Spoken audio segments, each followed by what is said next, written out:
இந்த இங்கிலீஷ்ல ஃப்ளூவெண்ட்டா பேசுறது ரொம்பவே கஷ்டம் போல அப்படின்னு நீங்க ஃபீல் பண்றீங்க அப்படின்னா, உங்களுக்கான லெசன் இங்க இருக்கு.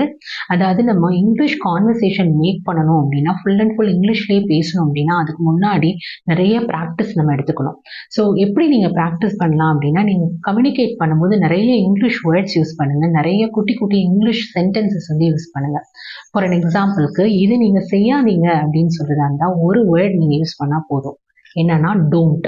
டோன்ட் கோ தேர். நீ அங்க போகாதன்னு அர்த்தம். டோன்ட் டாக் அப்படின்னா நீங்க பேசாதீங்கன்னு அர்த்தம். Don't come here. இங்க வராதீங்க அப்படின்னு அர்த்தம்.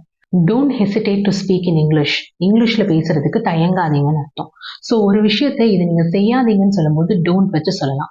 இந்த மாதிரி சென்டென்சஸை யார் இங்கிலீஷ்ல பேசுறாங்களோ அவங்க கிட்ட தான் நம்ம கம்யூனிகேட் பண்ணணும்ன்றது கிடையாது. நீங்க நார்மலா டெய்லி லைஃப் கான்வர்சேஷன்ல உங்களோட கிட்ஸ் கிட்டயோ உங்களோட ஃபேமிலி மெம்பர்ஸ் கிட்டயோ பேசும்போது இந்த சென்டென்சஸை நீங்க இடையில தமிழ்ல பேசும்போது இந்த சென்டென்சஸை நீங்க இடையில ஆட் பண்ணலாம். டோன்ட் போட போறீங்க பிளஸ் எதை செய்யாதீங்களோ அந்த வார்த்தையை போட போறீங்க, அவ்வளவுதான். இந்த மாதிரி நீங்க சிம்பிளா லேர்ன் பண்ணணும்னா ஹயால ஆன்லைன் ஆஃப்லைன் இங்கிலீஷ் கிளாஸஸ் அவைலபிளா இருக்கு. If you want to know more details about Skid summer classes இந்த நம்பருக்கு வாட்ஸ்அப் பண்ணுங்க, இல்லைன்னா கான்டாக்ட் பண்ணுங்க. Thank you so much.